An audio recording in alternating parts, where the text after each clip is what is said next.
అందరికీ నమస్కారం అండి. నేను ఈరోజు ధనరాజ్ గారితో, పృథ్వీ పోలవరపు గారితో ఉన్నాను. రామోహన్ రాఘవం సినిమా గురించి డిస్కషన్ గురించి.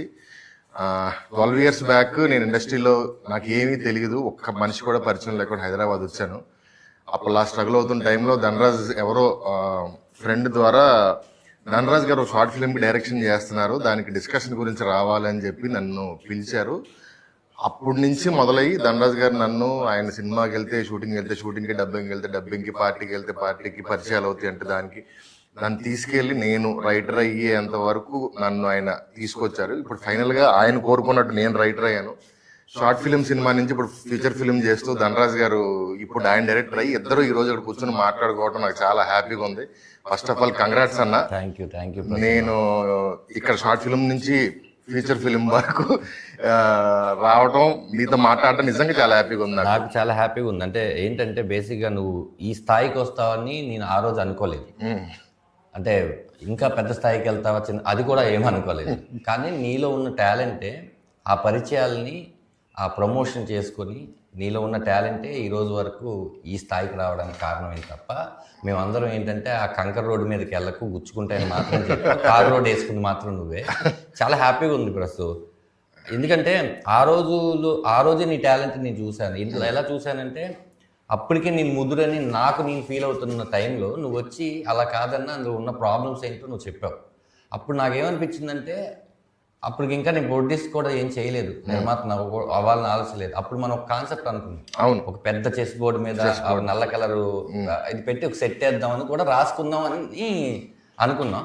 ఆ తర్వాత నువ్వు మెల్లిమెల్లిగా సినిమాల్లోకి వెళ్ళావు. కానీ ఎప్పుడు కూడా నీకు నాకు ఉన్న కామన్ ఫ్రెండ్స్ అడిగితే నీ పేరు చెప్పకుండా అయితే ప్రసన్న బెజవాడ వేరే టాపిక్ చెప్పడు అనే నాకు చెప్పారు. అది గుర్తుంచుకోవడం నాకు ముందు ఆనందంగా ఉంది. కొంతమంది అలా గుర్తుంచుకొని చెప్తూ ఉంటే చాలా హ్యాపీ. గుర్తుంచుకొని కాదని అసలు ఏం లేదు, నేను జీరో. అంటే నాకు నిజంగా చెప్తాను, హైదరాబాద్లో నాకు ఒక్క మనిషి కూడా పరిచయం లేడు. సినిమా ఇండస్ట్రీ సంగతి పక్కన పెట్టండి, అలాంటిది ఏలు పట్టుకుని చేయి పట్టుకొని తీసుకెళ్ళి నేను ఇదే ఇంటర్వ్యూ హాల్లో కూర్చుని వేరే శివగారితో చెప్పాను, నేను ఇండస్ట్రీ మొత్తాన్ని ధనరాజ్ గారి కళ్ళతోనే చూశాను నేను అని చూసాను ఇంటర్వ్యూ.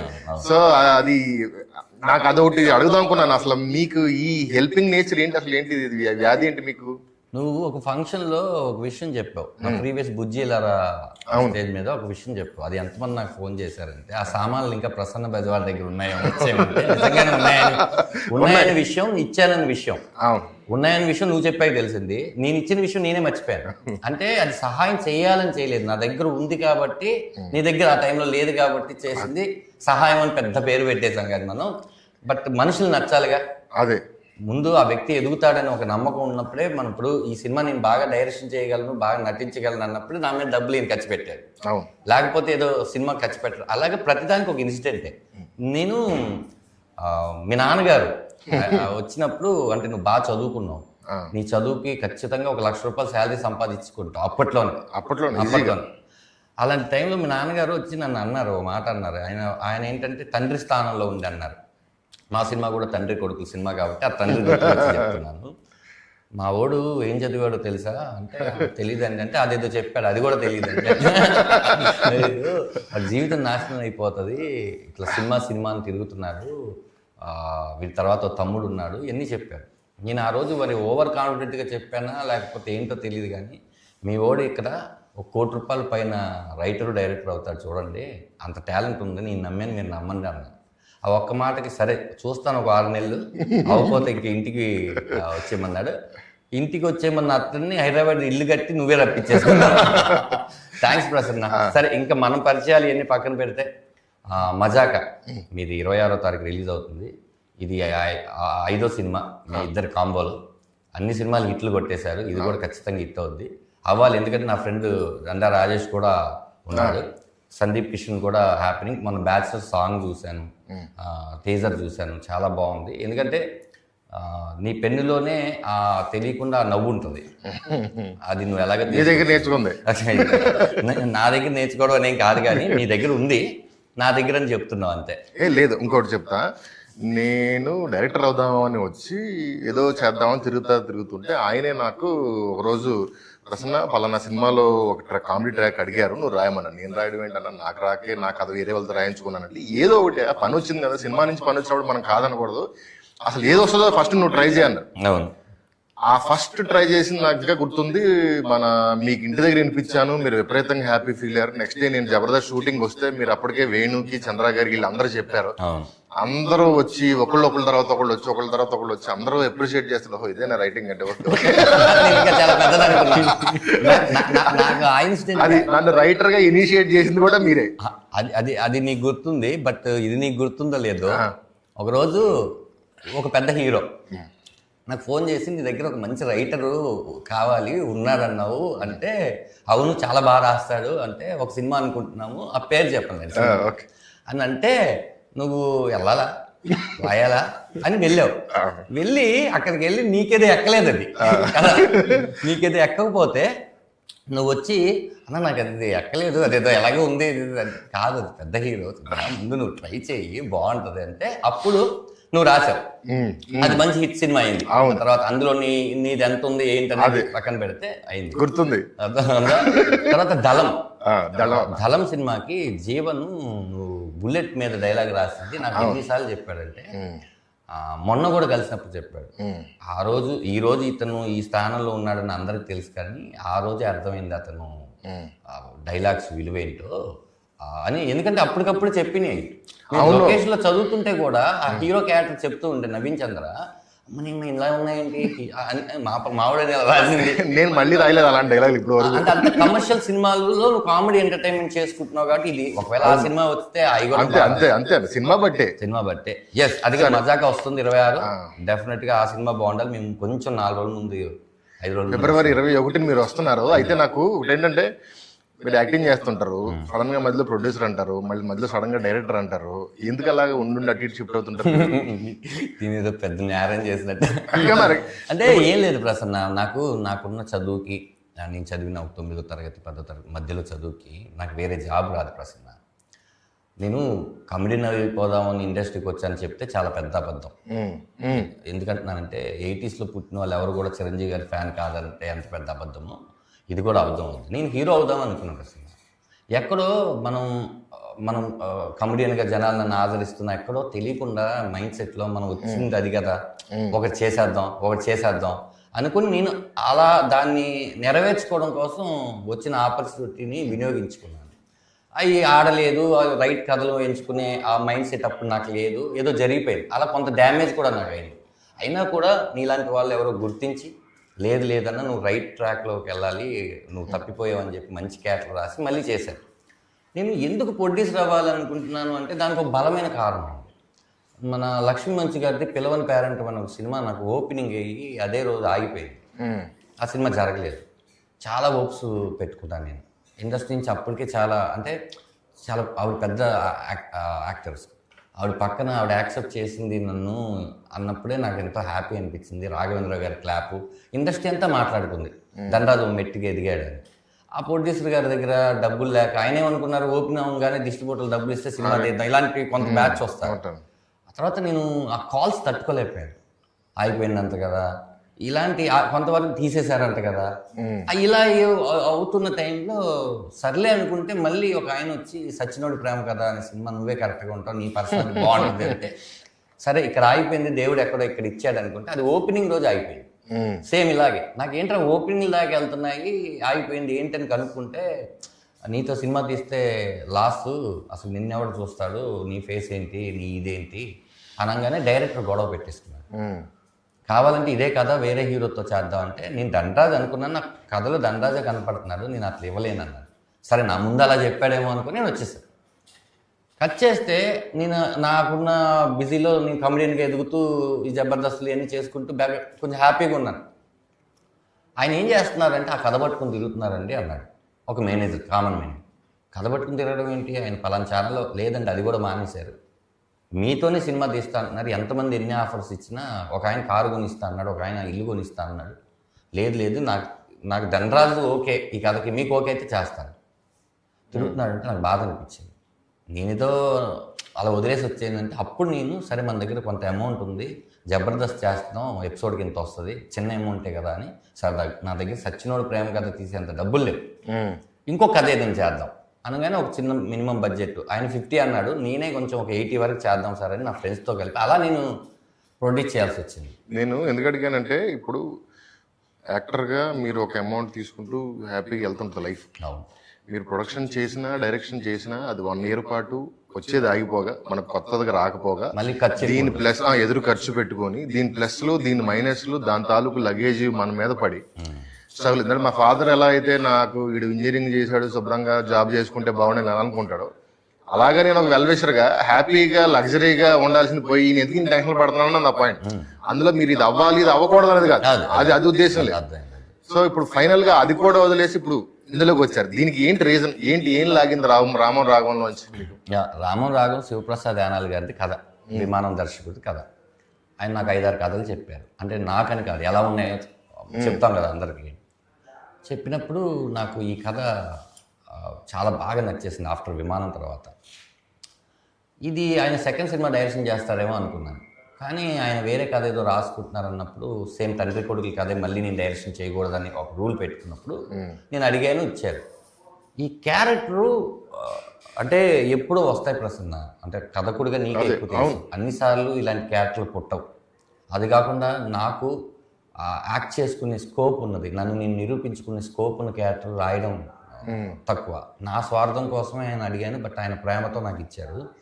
దానికన్నా గట్స్ ఏంటంటే ఆ కథని నేనెంత నమ్మాను, మా ప్రొడ్యూసర్ అంత నమ్మాను. నేను దిగడానికి కారణం ఏంటంటే దర్శకుడిగా నన్ను దింపింది ఈయన.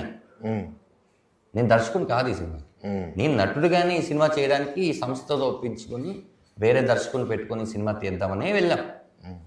అప్పుడు వాళ్ళకి ఆ ప్రశ్న నాకన్నా ఆయన అడిగితే కరెక్ట్గా చెప్తారు. అప్పుడు అంటే ఇది స్టోరీ డిస్కషన్స్ జరుగుతున్నాయి, వేరే వేరే డైరెక్టర్తో మనం డిస్కషన్ జరుగుతున్నప్పుడు the way Dhanraj adapted the movie, same Sivaprasad గారు ఎలా అయితే బయటకు చెప్పారో సేమ్ ధనరాజ్ గారు కూడా అదే అడాప్షన్లో ఉన్నారు.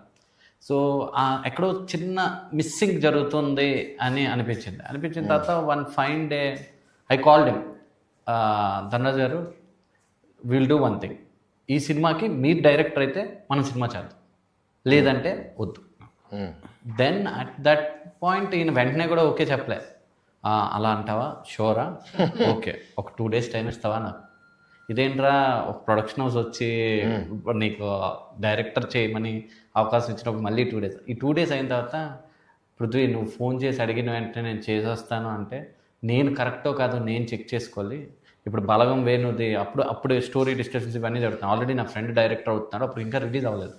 సో ఇప్పుడు నేను కూడా డైరెక్టర్ అవుతున్నాను అంటే దానికి ఒక రీజన్ ఉండాలి, అది నాకు నేను చేయగలనా అని చెప్పి శివప్రసాద్ గారితో క్రాస్ చెక్ చేశారు. మీ కథ ఇదే, నేను ఇప్పుడు దీని మీద వర్క్ చేస్తున్నా, ఇది నేను డైరెక్ట్ చేయడం మీకు ఇష్టమేనా? సో ఆయన అన్నారు, సార్ ఈ కథకి ఎవరైనా న్యాయం చేయాలంటే అది మీరే. ఆ తర్వాత మళ్ళీ సముద్రగన్ గారికి చెప్పారు, నాయకుంటే he will be a best choice అన్నారు. సో అలాగా యాక్సిడెంటల్గా టు బీ ఆనెస్ట్ ఫోర్స్ఫుల్లీగా ఇన్ డైరెక్షన్ తీసుకున్నాను. అయితే ఈ ప్రాసెస్లో నేను ఒక సీన్ మేక్ చేస్తున్నప్పుడు నేను ఆన్సెట్ ఆన్లైన్ ఎడిట్లో చూసాను. ఆ రోజు చూసినప్పుడు I hugged him and I told, గొప్ప డైరెక్టర్లు చాలామంది ఉంటారు కదా ఇండస్ట్రీలో, అందులో మీరు ఒకరు, your name will be return there, డెఫినెట్లీగా మీ పేరు ఒక 20 years తర్వాత ఒక మంచి డైరెక్టర్స్లో మీ నేమ్ ఉంటుందండి.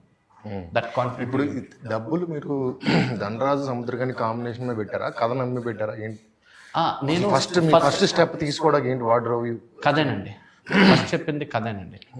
కథ చెప్పిన తర్వాత నేను ఆ నలుగురు చూసా, సో 90s బ్యాచ్. సో ఆ టైంలో నేను చూసినప్పుడు నేను ఏం ఫీల్ అయ్యానో ఆ ఎమోషన్ ఉంటుంది కదా, అదే నాకు జూమ్ కాల్లో కథ చెప్పినప్పుడు అదే ఫీల్ అయ్యాను నేను. ఆ కథ చెప్పిన తర్వాత దాని మీద ఒక 8 to 9 months వర్క్ చేసాం స్క్రిప్ట్ మీద, ఎక్కడెక్కడ ఎలా ఉండాలి ఏంటి అని చెప్పేసి. ఆ తర్వాత కథ తర్వాత కాంబినేషన్ సముద్రగన్ గారు కొడుగ్గా ధనరాజు, సో ఈ కాంబినేషన్ కూడా బిలీవ్ చేశాను. సో ఆబ్వియస్లీ కథ డ్రైవ్ చేసిందండి. ఇప్పుడు అన్న సముద్రగన్ గారి గురించి, ఆయన ఒక స్టేచర్ డైరెక్టరు, ఆయన ఒక స్టేచర్ క్యారెక్టర్లో మహేష్ బాబు గారితో వాళ్ళతో చేస్తున్న అతను. జనరల్గా మ్యాన్ ఆఫ్ హిస్ స్టేచర్ కిందకు వచ్చి చిన్న సినిమాలు చేయడానికి ఎవరు ఒప్పుకోరు. అంటే ఈవెన్ అది ఫుల్ లెంత్ క్యారెక్టర్ అయినా టైటిల్ రోల్ అయినా సరే మన ఫీజు విషయంలో కానీ నెక్స్ట్ మళ్ళీ పైకి వెళ్తే అతను ఈ సినిమా చేయడం ఇండస్ట్రీలో ఇవి ఉంటాయి. అది నేను పేర్లు చెప్పను కానీ ఆయన స్టేచర్లో ఉన్న అలాగే ఆ క్యారెక్టర్లు చేసే మిగతా 3-4 ఆ సెగ్మెంట్లో ఉన్న వాళ్ళు ఎవరైతే ఉన్నారో వాళ్ళు 100% చేయరు. ఈయన ఎప్పుడు ఆ విమానం అని చేస్తారు, మధ్యలో వీళ్ళు ఇలాంటి రామరాగం ఇలాంటిది ఏది ఉన్నా కూడా నేను విన్న దాంట్లో ఆయన ఏంటి, ఆయన మైండ్ సెట్ ఏంటి అసలు? నేను విమానం సెట్లోనే ఆయనకి నెక్స్ట్ ఏంట్రా అని అన్నాడు ఆయన. ఆయనకి విమానం లాంటి ఒక కథ, ఒక కమెడియన్ అంత టేస్ట్ఫుల్గా కూడా ఉంటుందా? కామెడీ కథ కాదు ఇది. అతను భుజం మీద వేసుకుని శివప్రసాద్ తీసుకున్న దాకా తీసుకొచ్చాడంటే వీడికి ఒక టేస్ట్ ఉందని నమ్మాడు ఆయన.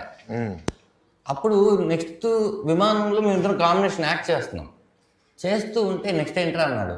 మళ్ళీ శివప్రసాద్ గారు కదేనన్నా అని ఆయన విన్నా వినకపోయినా ఊరిని అలా చెప్తూ ఉన్నా. ఇందులో ఫాదర్ క్యారెక్టర్ నేను చేస్తే నీకు ఓకే అన్న ఆయన అడిగాడు, నేను అడగలేదు. అదే అన్న నీది చేస్తే సూపర్గా ఉంటుందన్నా, మరి నిజమేనా, నేను అన్ని ప్రొడక్షన్ హౌస్కి చెప్పుకోవచ్చా అన్న, ఇది నేనే చేస్తున్నాను అన్నాడు. ఆ డౌట్ అనేసాడు. ఎందుకంటే అక్కడేమో శివకార్తికేయన్ గారికి దానిలో ఫాదర్, ధనుష్ గారికి విఐపి దాంట్లో ఫాదర్, ఇక్కడేమో పిల్లోడికి ఫాదర్. నాకు ఫాదర్ గారు చేయడం చాలా వినడానికి చాలా సూపర్గా ఉంది. ఎలా అని మళ్ళీ క్రాస్ చెక్ చేశాను. నేను చేస్తున్నా. కొన్ని కథలు వచ్చినప్పుడు మనం వదులుకోకూడదు, అవి మళ్ళీ మన దగ్గరికి రావు. అలాంటి కథ ఇది, మనం చేస్తున్నాం అంతే అన్నాడు. ఆ తర్వాత నాకే కాదు, తిరుమానికి మన ఆయన సినిమా మనం రిలీజ్ అయింది, ఆ సినిమా కూడా అలాగే చెప్పారు. అది మంచి సూపర్ హిట్. ఆయన ఒప్పుకుంటున్న టైంలో బ్రో షూటింగ్ జరుగుతుంది. మనం బ్రో సెట్లో కలిసాం. ఆయన ఈ సినిమా రిజల్ట్ పక్కన పెట్టండి, బ్రో సినిమా పవన్ కళ్యాణ్ గారితో డైరెక్షన్ చేస్తున్న ఆయన నెక్స్ట్ సినిమా వేరే డైరెక్షన్ చేయాలని ఉంటారు. ఆయనకు వచ్చే ఆఫర్స్ చాలా ఉంటాయి. దాంట్లో నాకు 35 days ఇవ్వాలి. ఆయన కథని ఎంత బిలీవ్ చేయకపోతే నాకు ఫాదర్గా యాక్ట్ చేయడం ఒకటి, అన్ని రోజులు పవన్ కళ్యాణ్ గారి సినిమా చేస్తున్నప్పుడు ఎవరైనా సరే అంతే ఆగుతారు. అనుకున్నాం కానీ అవ్వట్లేదు బాయ్, ఇంకోటి ఏదైనా ఉంటే నేను సపోర్ట్ చేస్తా సినిమాకి, నువ్వు కానిచ్చే ఇంకెవరిని ఉంటే పట్టు. రెండోది దట్టు ఇంకోళ్ళు ఏంటంటే రెమ్యునేషన్ పెంచేస్తారు కూడా. ఫస్ట్ చెప్పిన కమిట్మెంట్ కన్నా సరే ఏదో డబ్బుల కోసం అది చెప్పేస్తే ప్రొడ్యూసర్ రాలేము, అది కూడా లేదు. మాకు ఏదైతే చెప్పారో అదే అమౌంట్ తీసుకున్నారు. అదే అమౌంట్ పక్కన పెడితే ప్రమోషన్స్కి ఇంకో 15 రోజులు కేటాయించారు. నాకు చాలా ఇప్పటి వరకు నేను దర్శకుడు అయినప్పటి నుంచి నాకు తృప్తినిచ్చిన మాట ఏంటంటే, నేను సార్ మీరే డబ్బింగ్ చెప్పాలి, నేను చెప్పించుకుంటాను అని చెన్నై వెళ్ళి డబ్బింగ్ 4 రోజులు టైం ఇచ్చారు ఆయన. తెలుగుకి 3 రోజులు, తమిళకి 1 day. ఆయనకున్న బిజీయెస్ట్ షెడ్యూల్. నేను వెళ్ళి డబ్బింగ్ చెప్పించాను. ఫస్ట్ హాఫ్ 2 రోజులు అయిపోయింది. ఆయన ఫ్లోలోనే చెప్తానని సినిమా చూడను. సెకండ్ హాఫ్ ఎప్పుడు చెప్తామంటే రేపు మార్నింగ్ 8:45 కల్లా వచ్చేసే అన్నారు. నేను సర్లే అని 8:30కి వెళ్ళా. సెకండ్ హాఫ్ చూస్తున్నాడు ఆయన సినిమా, తమిళ్ వెర్షన్. నేను సరే డిస్టర్బ్ చేయకూడదు కదా అని చూస్తున్నాను. అయిపోయింది 8:40కి అయిపోయింది. ఆయన కంట్లో నీళ్లు పెట్టుకుని అలా బయటకు వచ్చారు, గట్టిగా కొబ్బలిచ్చుకున్నారు. రైట్, ఇంకా నేను ఆయనకు వచ్చిన తెలుగులో ఇంకా ఈ దుష్టుడి పాత్రలు చేయండిరా, ఈ దుర్మార్గ పాత్రలు చేయండిరా, నాకు ఒక విమానం, ఒక ఇలాంటి సినిమా చాలా, ఒక అప్ప, నేను అలా వెళ్ళి హ్యాపీగా ఉంటాను, ఇంకా చేయండిరా అని డబ్బింగ్ కంప్లీట్ చేసి నన్ను ఆఫీస్ తీసుకెళ్ళి బాలచంద్ర గారి పెద్ద ఫోటో ఉంటుంది ఆయన ఆఫీస్, కూర్చోబెట్టి ఒరే కొడక, మనం చాలా స్క్రిప్ట్లకి డైరెక్షన్ చేద్దాం అనుకుంటాం, కానీ ఒక స్క్రిప్ట్ మనల్ని అడుగుద్దురా నువ్వే డైరెక్ట్ చేయని, అదేరా ఈ స్క్రిప్ట్ అన్నాడు. కొన్ని షార్ట్లలో కొన్ని అర్థాలు ఉన్నాయిరా, అది ఎలా పెట్టగలిగావు అని అడిగి మేము ఇద్దరం డిస్కస్ చేసుకుంటే అప్పుడు నేను హోటల్కి వచ్చి ఇంకా అయిపోయింది. అంటే ఆయన ఒక నేషనల్ అవార్డ్ యాక్టరే కాకుండా చాలా పెద్ద డైరెక్టర్, సీరియల్స్ అలవగ్గా చేసేసిన డైరెక్టర్. ఆయన మెచ్చుకున్నారు మొదటి సినిమా డైరెక్టర్ అంటే ఇంకేం కావాలి. సినిమా అవుట్పుట్ చూసి ఇంకా నాకు అది హ్యాపీయెస్ట్ అనిపించింది. అన్నప్పుడు యాక్టర్గా ఆయన, నేను ఇక్కడ శంకర్ గారు చెప్తే విన్నాను, ఆయన షార్ట్లు చేస్తుంటే ఏం చేస్తున్నాడో అంత ఇంపాక్ట్ తెలియదు, కానీ ఎడిట్లో టేబుల్ మీద చూసేసరికి అది వేరే రేంజ్లో ఉంటుంది అన్నాడు. యాక్టర్గా ఏంటన్న ఆయన ఎలాగా ఆయన మరి ప్రిపేర్ అవ్వరో నేను దాని స్క్రిప్ట్ తెలుగు కాబట్టి ఆయన ప్రిపేర్ అవుతారు. తెలుగు కూడా ప్రాంప్టింగ్ లేకుండా చెప్తారు ఫస్ట్. 2 సీన్ మూడ్లో ఉంటారు. ఇప్పుడు మనం కామెడీ సీన్ చేస్తాం మన సినిమాలో, అవును. ఆయన మానిటర్ దగ్గరికి వచ్చి తెగ నవ్వుకొని మళ్ళీ వెళ్ళి అది అమ్మ సీన్, అరే నేనేంట్రా ఇంత ఎంగు అని, అరే నేను ఇంకా ఫుల్ ఎంటర్టైన్మెంట్ చేస్తాను నెక్స్ట్ అని. నెక్స్ట్ ఎమోషన్ సీన్లో కూడా ఆ నైట్ షూట్స్ ఈ టైంలో కూడా బయటకు వెళ్ళిన తర్వాత ఇలా ఉండేవాడు, అన్న ఏంటి అంటే మూడ్లో ఉన్నారా నేను అంటే ఆయనకి తెలియదు అది అలా ఏమైంది ఒంట్లో బాగాలేదా ఏంటి బయట చలేస్తుందా. ఆయనలో ఉన్న పెద్ద ఎక్స్ప్రెషన్ చెప్పేది ఏంటంటే బాగా నచ్చిందని మనకు అర్థం అవడానికి, ఇప్పుడు ఆయన ఒక శాల్వా వేసుకొని చలికాలం షూటింగ్, నేను ప్రతిరోజు మేము 6 రోజులు షూట్ చేయాలి కానీ మాకు బిహెచ్ఎల్ హౌస్ 4 రోజులే దొరికింది. అది ఎక్స్టెన్షన్ 2 o'clock 6 o'clock అయ్యేది. మళ్ళీ ఆయన చాలు కప్పుకొని బయట క్యారవాన్, అది కూడా నైట్ ఫుల్ మస్కిటోస్లో ఇలా కూర్చొని ఉన్నాడు. అన్న ఒకసారి చూస్తారా ఆన్లైన్ అని నేను చూపించినాక పా ఎవడరా వాడు, వాళ్ళకి ఎందుకు రా ప్రాబ్లమ్స్, వద్దురా ఉండకూడదురా అని ఎప్పుడైనా నేను హ్యాపీగా ఉన్నప్పుడల్లా అరే వద్దురా ప్లీజ్. దీనికి తోడు ఆ కథ గురించి వాటి గురించి డిస్కషన్ చేస్తుంటే వేరే సెట్లో ఆయన హనుమాన్ షూటింగ్ లో ఉన్నారు, విభూషణ్ గెటప్ లో ఉంటే ఎవరో ఒక ఆర్టిస్ట్ వచ్చేసి సార్ రామం కథ ఉంది ఎవరు రావాలి నాకు ఫోన్ చేస్తాడు. మేము క్రాస్ చెక్ చేసుకోవడం కోసం కొంతమంది రివ్యూ రైటర్స్కి పేరు వద్దు సినిమా చేసాం. వాళ్ళు సినిమా చూసి పెద్ద పెద్ద ప్రొడక్షన్ హౌస్కి వాళ్ళు ఫోన్ చేసి చెప్పారు, ఈ సినిమా మీరు తీసుకోండి ఖచ్చితంగా ఇప్పుడు మీకు చిన్న సినిమాలా కనపడుతుంది, వన్స్ థియేటర్కి వచ్చిన తర్వాత సినిమా ఇంటికి వచ్చేస్తుంది వాళ్ళు చెప్పారు. ఈ చెప్పే ప్రాసెస్లో వాళ్ళు సముద్రగని గారికి ఫోన్ చేశారు సార్. ఫోన్ చేసి మీ కాళ్ళు పట్టుకుంటాను సార్ ఏంటి అన్నట్టు, నాకు మా నాన్న గుర్తుకొచ్చాడు అని చెప్పి ఏదో చెప్తే ఎవడో వాడు ఏడుస్తున్నాడు ఏంటరా నా మూడ్ డిస్టర్బ్ చేయడానికి, నేను ఎక్కడున్నా కూడా కనుక్కోట్లేదు, నువ్వు ఎవరికి సినిమా చూపిస్తున్నావు ఫోన్ చేద్దాం నువ్వు అంటే. ఇంకోటి కూడా ఆయన ఈ సినిమాని ఇప్పుడు ఇక్కడ అంటే ధనరాజు గారు అందరికీ తెలుసు, ఇప్పుడు తమిళనాడు అటువైపు సో మాకేం తెలియదు, సముద్రగని గారికి ఎక్కువ తెలుసు. ఎప్పుడు ఒక లాస్ట్ 10 yearsలో ఆయన ఎప్పుడు ఎవరికి ఫోన్ చేసి ఈ సినిమా బాగుంది మీరు తీసుకోండి మీరు చెయ్యండి అని చెప్పి 10 years అయిందంట ఆయన ఓన్ ప్రొడక్షన్ ఆపేసి. సో ఈ సినిమాకి మొన్న ఒక లాస్ట్ అది కూడా కాదు నా నోటికి కూడా నేను ఎవరిని అడగలేదు నిజంగా అదే. సో ఇది నాదిరా ఇలాంటి సినిమాలు గెలాలి, ఎప్పుడు కూడా మనం గెలుస్తాం అంటారు, ఇలాంటి సినిమాలు గెలాలి అని చెప్పి చాలా మందికి ఫోన్ చేసి బాలాగారు మన టీజర్ రిలీజ్కి వచ్చారు, అన్నా మంచి సినిమా అన్న ఇది ఎలాంటి సినిమాలు కావాలన్నా మీరు సపోర్ట్ చేయండి అన్న అని చెప్పి. అంటే అంత ownership, it's like he is also one of the producer. అలా హీ టేకెన్ కంప్లీట్లీ లైక్ ఇది మనది. అసలు అలా యాక్టర్స్ ఉంటే చాలా హ్యాపీగా ఉంటుంది. అసలు ఒకసారి అంటే నువ్వు ఆయనతో చేయలేదు ఇప్పటి వరకు, చేస్తావు ఎలాగో. మాకు ప్రసాద్ ల్యాబ్లో మా అన్నీ ఎలా ఉంటాయంటే ఏది కేక్ వాక్ కాదు మాకు ఈ సినిమా బిగినింగ్ నుంచి ఇప్పుడు రిలీజ్ అయ్యేంత వరకు కూడా అలాగే ఉంటుంది. మేము ప్రిపేర్ అయిపోయాం. చెన్నైలో మాకు ఎవరు తెలియదు, మాకు తెలిసింది చెన్నై ఎయిర్పోర్ట్, నాకన్నా కొద్దిగా ఆ రూట్లు తెలుసు, తనకు కానీ నాకు తెలియదు. మేము వెళ్ళాం, అదే థియేటర్దేనా వెళ్ళిన తర్వాత ఇక్కడి నుంచి ఆర్టిస్ట్కి తీసుకుని వెళ్ళాం.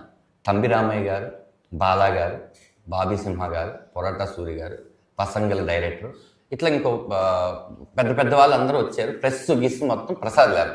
ఆయన పాపం బ్లాక్ అండ్ బ్లాక్ వేసుకుని వచ్చారు, తెలియకుండా నేను బ్లాక్ వేసాను, ఈయన బ్లాక్ వేశారు. వచ్చిన గెస్ట్లు అందరూ బ్లాక్ అండ్ బ్లాక్లో వచ్చారు.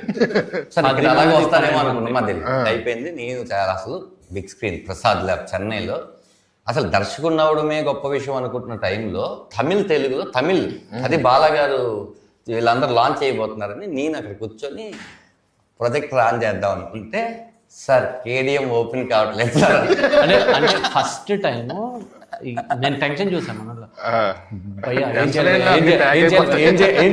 చేయాలి ఇక్కడికి కాదు అక్కడికి కాదు ఇదంతా మళ్ళీ డౌన్లోడ్ చేసి మళ్ళీ ఇంకోటి చేసి ఎంత చేసాం దగ్గర 30 minutes. ఇది చెప్తా, ఇది సార్ ఏడేం ఓపెన్ కాలేదు. ఈ విషయం ఎవరు చెప్తాం, ప్రొడ్యూసర్ నేను ఇక్కడ ఉన్నాం. ఏమన్నా ఒక మాట అది ఒకవేళ ఇప్పుడు ప్రాసెస్ కరెక్ట్గా స్టార్ట్ చేస్తే 1/2 hour అవుద్ది. ప్రసాద్ ల్యాబ్ నుంచి వైఫై వాళ్ళు ఉండదు కాబట్టి వాళ్ళు చెన్నైకి ఫోన్ చేయాలి, కంటెంట్ ఇచ్చేయాలి. ఈ లోపల ప్రెస్ తెలుగు తగ్గలేదు.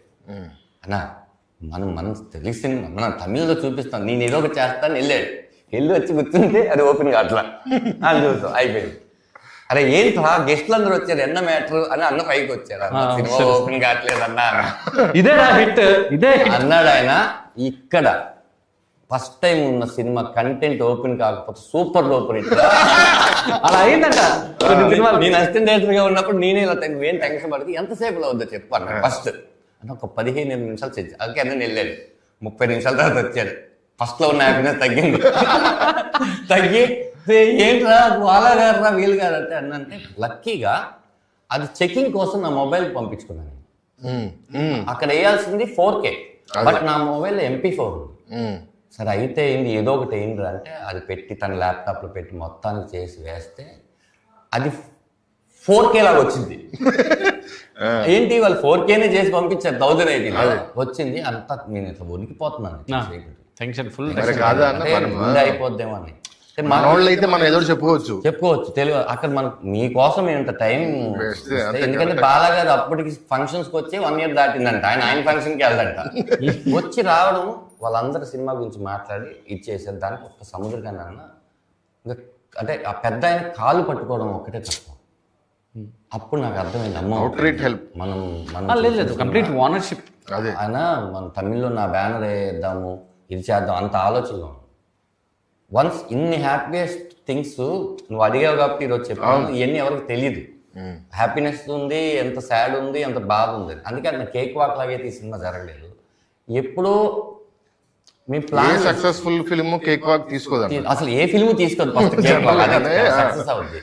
నేను గట్టిగా నమ్మేది ఏంటంటే రేపు సినిమా అందరూ ధనరాజు హీరో ఏంటి ఆడికి అంటున్నారు. ఇందులో సముద్రకని గారు తండ్రి, ప్రమోదిని గారు తల్లి, వాళ్ళిద్దరి మధ్య పుట్టిన కొడుకు కథ ఇది. ఈ సినిమాకి హీరోయిన్లు ఎవరంటే నాకు ప్రమోదిని గారు, సముద్రకని గారే. నేను ఇందాక ఒక ఇంటర్వ్యూలో చెప్పాను, అమలాపురం అనే ఒక ఊర్లో జరుగుతున్న ఒక కథని వీళ్ళందరినీ అమలాపురం తీసుకెళ్ళలేను కాబట్టి ఆ కథని స్క్రీన్ మీద తెచ్చారు. ఓకే, ఈ సినిమా చూసిన తర్వాత డెఫినెట్గా ఈ రాఘవ అనే క్యారెక్టర్ ధనరాజ్ 100% బాగా చేశాడు అని పేరు తెచ్చుకోవడం కోసం నేను అనుక్షణం డైరెక్టర్ ధనరాజ్ని తిట్టేవాడిని, నాతో బాగా చేయించాను. అలాగే చేయించుకున్నాను. నాకు తెలిసి మేము అనుకుంటున్న రిజల్ట్ ఇంకా మాకు ఎవ్వరు లేరు. మాకున్నది ఒక మీడియా, జనాలనే నమ్మాం. ఇంకా ఇండస్ట్రీలో మేము ఎవరిని నమ్మలేదు. వై బికాస్ చూసేసాం. ఎవరు కూడా ఒక్క ఎంకరేజ్ వర్డ్ చెప్తారేమో విందాం అనుకుంటే మాకు ఇప్పటివరకు చెప్పలేదు. అది నాకు చెప్పినా కూడా నేను దాయగలను. డైరెక్టర్ ప్రొడ్యూసర్కే చెప్పాడు. మా ఇద్దరు ఎవరు చెప్పినా ఇద్దరు అది చెప్పేసుకుంటాం. అంటే ఇప్పుడు ఫ్యాక్ట్స్ మనం యాక్సెప్ట్ చేయాలి. ప్రొడ్యూసర్ డైరెక్టర్ పేజీలో లేకపోతే అంతే. తను మాత్రం ఎక్కడో డిసప్పాయింట్ అయ్యి అబ్బా అనుకున్నాడు అనుకో, నేను అసలు ఇంక ముందుకు ఏమీ తీసుకురాలేను. ఇప్పటి వరకు మనం వచ్చాము, ఇక్కడ నుంచి కూడా మేము చెడ్డ సినిమా మేము 100 సార్లు సినిమా చూసుంటాం. 100 సార్లు మేము ఏ హై ఫీల్ అయ్యామో అదే కనిపించింది. ఈ 100లో ఒక్కసారైనా సరే ఎక్కడో తప్పు జరిగింది అని అనిపించుంటే ఈ సినిమా ఎప్పుడో రిలీజ్ అయిపోయేది. 1 డేట్లోనూ 2 డేట్లలో. 2 రోజులు ఆగి మంచి డేట్ కోసం వెయిట్ చేసే వాళ్ళం కాదు. నాతో జి ప్రసాద్ గారు సార్ ఇది వాళ్ళు తీసుకుంటున్నప్పుడు అడిగితే ఎలా ఉందన్నా, సరే ఏంటి పరిస్థితి అన్న. ఆయన అన్నాడు, విమానం ప్రమోషన్స్ జరుగుతున్నప్పుడు ధనరాజు గారికి ఏం సంబంధం లేదు, కానీ ఇండస్ట్రీలో చాలా మంది ఆర్టిస్టులని, చాలా మంది టెక్నీషియన్ని ఆయన తీసుకొచ్చి షోలు వేసి చూపించి వాళ్ళతో మాట్లాడి ఆయన ప్రమోషన్ చేసిన విధానం నాకు చాలా హ్యాపీ అనిపించి స్టేజ్ దిగుతూ అన్నాను, నేను ధనరాజ్ నీకు హెల్ప్ చేసే రోజు నాకు రావాలని కోరుకుంటున్నానని ధనరాజ్కి చెప్పాను. సో ఫైనల్గా మనోడు ఈ సినిమా చేస్తాననగానే నేను వెళ్ళి చూద్దాం అనిపించింది, చూశాను. సో హెల్ప్ చేయాలని కాదు, నాకు సినిమా నచ్చి మేము తీసుకోవాలనుకుంటున్నాము అని ఆయన చెప్పాడు. నాకు అప్పుడు ప్రసాద్ గారు ఆయన అంత ఈజీగా వెళ్ళిపడతారు బాగుంది అని ఆ టైప్ కాదు. ఆయన నాకు మాట అన్నారు ఈ సినిమా చూసిన తర్వాత. ఆయన కూడా ఏంటి అంటే ఈ సినిమాలో 1 of the part లాగే ప్రతి విషయంలోనూ నాన్న ఆ సీన్ కొంచెం లెంత్ తగ్గించు, ఇది చేయని చెప్పి మొత్తం ఎడిటింగ్ కరెక్షన్స్ అన్నీ చేసి ఆయన ఎంత చేయాలో అంత ఎక్కువ చేసి ఒక మాట అన్నారు, మేమిద్దరం ముగ్గురు ఉన్నాం, భోజనం చేస్తున్నాం వివాహ భోజనంలో. అలా చూస్తూ ఎందుకన్నాడో తెలియదు, ఈ సినిమా రిలీజ్ అయిన తర్వాత నేను చూసే కళ్ళు మారుతాయి ధనరాజు. నువ్వు అంటే అలా నడుచుకుంటూ వెళ్తే నేను చూసే కళ్ళు వేరేలాగా చూస్తాయని. కానీ అంటే ఇంతమంది పెద్దవాళ్ళు ఊరికి నన్ను పొగడాల్సిన అవసరం లేదు కదా. అది ఎంకరేజ్మెంట్. వాళ్ళు మనకు చేయాల్సిన ఏదైనా ఉంది అంటే అది మాకు ఆ రోజు అంతా హై ఇచ్చి. అదే. సో ఫిబ్రవరి 21న ఈ సినిమా రిలీజ్ కాబోతుంది. రామోహన్ రాఘవం అన్నయ్య చాలా చాలా కష్టపడి, అంటే డైరెక్షన్ చేయడం అంటే ఒకటి, ఆ వర్క్ చేయడం, ఆ క్రాఫ్ట్ చేయడం అది పక్కన పెడితే ఆయన చేస్తున్న కమెడియన్ గా అతను చేస్తున్న అతని కెరియర్ ని పక్కన పెట్టి రావడం. ఎందుకంటే డైరెక్షన్ చేసి ఒకసారి మళ్ళీ ఇంకో సెట్ లోకి వెళ్తే ఆ డైరెక్టర్ అయిపోయాడు, మనం ఇప్పుడు ఏం చెప్పినా మనం ఏదైనా ఒక ఇంతకు ముందు ఇంప్రవైజ్ చేస్తే కమెడియన్ ఇంప్రవైజ్ చేశాడు అనుకుంటాం, ఇప్పుడు మనం ఏదైనా ఇంప్రవైజ్ చేస్తే డైరెక్టర్ ఇంప్రవైజ్ చేశాడు అనుకుంటాం. సో పిలిచే వాళ్ళు కూడా చాలా సాక్రిఫైస్లు ఉంటాయండి. అది నెక్స్ట్ 2-3 ఇయర్స్ పడాలి ఏదన్నా ఉన్నా. సో ఆ సాక్రిఫైస్లు అన్ని చేసి అన్నిటికీ రెడీ అయ్యి చేసిన సినిమా ఈ రామోహన్ రాఘవం. ఫిబ్రవరి 21 రిలీజ్ అవుతుంది థియేటర్స్ లో. అందరూ థియేటర్కి వచ్చి సినిమా చూసి ఈ సినిమాని బ్లెస్ చేయాలని కోరుకుంటున్నాను. Thank you Prasanna. Me cinema release ఉండి కూడా అడగగానే వచ్చి నేను చేస్తాను ఎవరు చేయరు, అది మనలో ఉండాలి. 26వ తారీఖు ఒకసారి కాదు ఇంకో 4-5 సార్లు చేస్తాను. అలాగే ఆల్ ది బెస్ట్ మజాకాకి. 26 మీరు వస్తున్నారు, 21 మేము వస్తున్నాం. 2 సినిమాలతో పాటు రిలీజ్ అయ్యే అన్ని సినిమాలు బాగా ఆడాలని, మన ఇండస్ట్రీ బాగుండాలని మనస్ఫూర్తిగా కోరుకుంటున్నాను. 5th హిట్ అవ్వాలి మీ కాంబినేషన్. ఖచ్చితంగా మీరు హిట్ కొడతారు. బయట వైబ్ కూడా అలాగే ఉంది. విష్ యూ ఆల్ ద మా సినిమా చూసి ఆ ఎమోషనల్ రైడ్ లో ఉన్న వాళ్ళందరూ మీ కామెడీ రైడ్ లో thank you. So much. Thank you.